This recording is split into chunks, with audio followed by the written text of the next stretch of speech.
ต่อนะคะ หลังจากที่เราเจอสามีของดวงฤดีนะพี่บรรยากาศดีมากก็คือใจจริงแล้วอยากจะลงไปข้างล่างค่ะแต่ว่าลงไปไม่ได้เพราะว่ามันลื่นแล้วก็น้ำมันเยอะค่อนข้างที่จะน่ากลัวนิดนึงเราก็เลยขอไม่ลงไปดีกว่าแต่จริงก็อยากลงไปเหมือนกันแต่เราจะลองเดินไปดู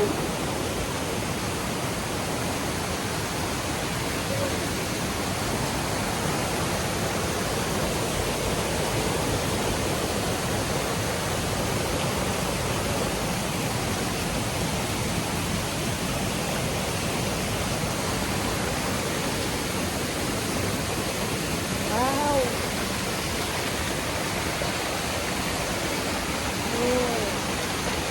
น้ำสวยน้ำใสมากเห็นไหม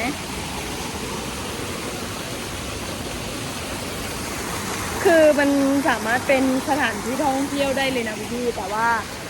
ไม่มีคนคือเขาเป็นที่ของกรมป่าไม้เขาเลยไม่ให้มาเขาไม่ได้เปิดเป็นสถานที่ท่องเที่ยวนะคือถ้าเปิดเป็นสถานที่ท่องเที่ยวเนี่ยสวยมากเดินไปดูข้างล่างกันไหนๆก็มาแล้ว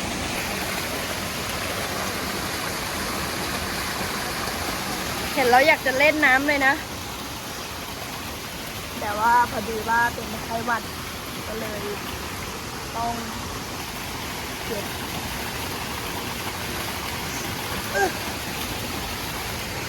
ว้าว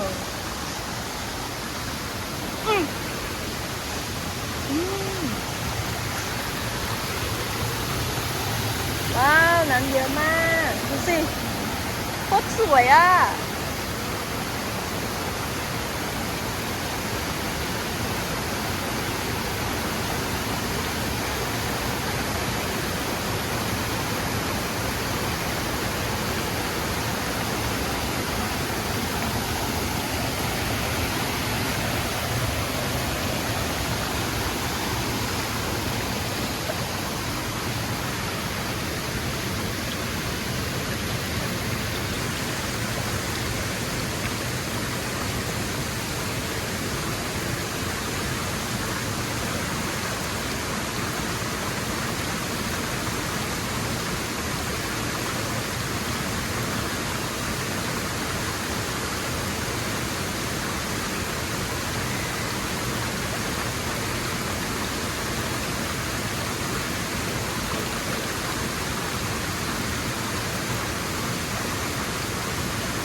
เราก็อยากพาพี่ไปดูข้างล่างนะเพราะว่าข้างล่างมันสวยมากเลยเห็นไหมสวยมากธรรมชาติมากๆอ่ะ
คือสวยมากๆบอกเลย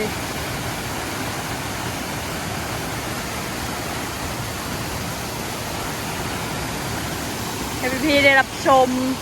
ภาพธรรมชาติสวยๆไปพร้อมๆกันนะ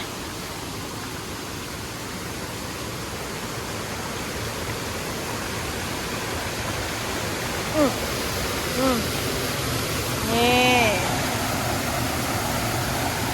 สวยไหมล่ะสวยจริงฤดูที่มีน้ำเยอะๆเนี่ยสวยจริงไปทางไหนก็มีแต่น้ำตก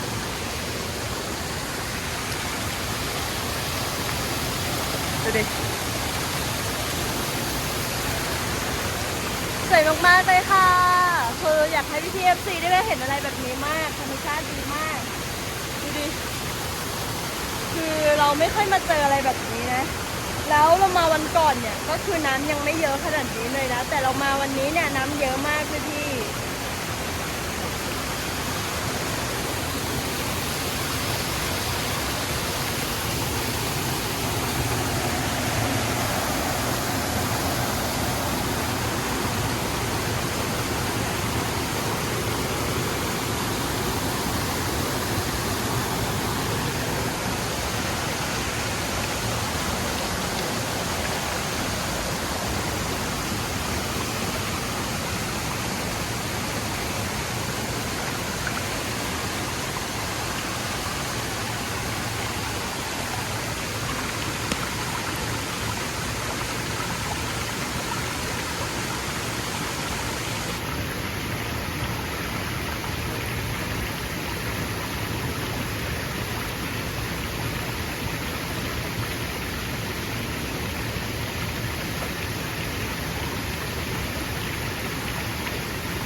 ก็คือ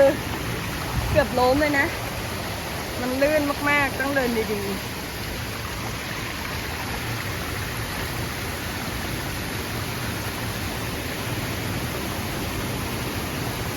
สดชื่นมาก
อยากจะบอกไปที่ FC ว่ามันหิวใจมากๆเลยเนาะ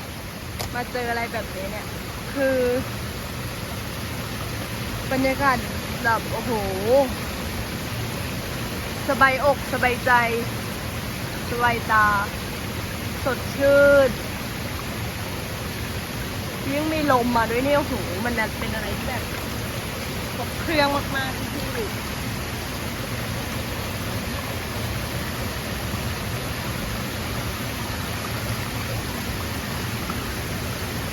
ใจได้ดีมาก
ตกลงไปนี่คือขึ้นมาไม่ได้นะพี่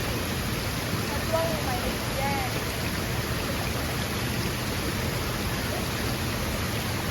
สบายใจสุดๆไปเลยคืออยากให้พี่เอฟซีได้มาสัมผัสอะไรแบบนี้นะก็บางท่านก็อาจจะยังไม่เคยเจอหรือบางท่านก็อาจจะเคยเข้ามาบ่อยๆหรือว่าสัมผัสกับธรรมชาติบ่อยๆก็ดีนะบางท่านก็อาจจะยังไม่ค่อยได้สัมผัสกับธรรมชาติแต่ก็อยากให้ลองมาสัมผัสคือมันสวยมากแล้วคือช่วงฤดูนี้เป็นฤดูที่แบบป่าชื้นแล้วก็ฝนตกน้ำเยอะนะก็สวยมากแต่เราจะเดินเป็นเราต้องดูนะพี่ช่วงน้ำป่าเราจะไม่เข้าป่า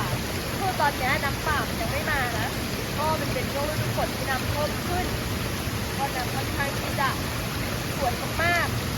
ก็เลยอยากให้พี่เอฟซีได้รับชมไปพร้อมๆกันนะแล้วก็ฝากติดตามแสงเดือนด้วยนะคะเป็นกำลังใจให้เราด้วยนะคะ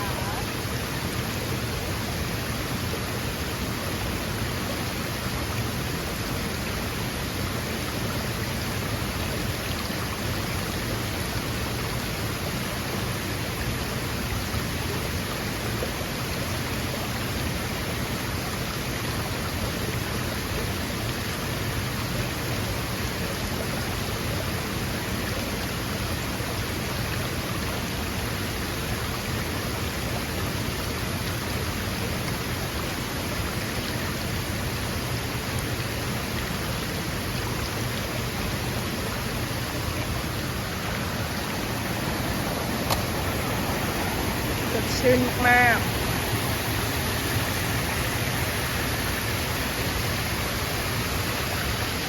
แค่ได้ฟังเสียงน้ำตกก็สดชื่นแล้วนะ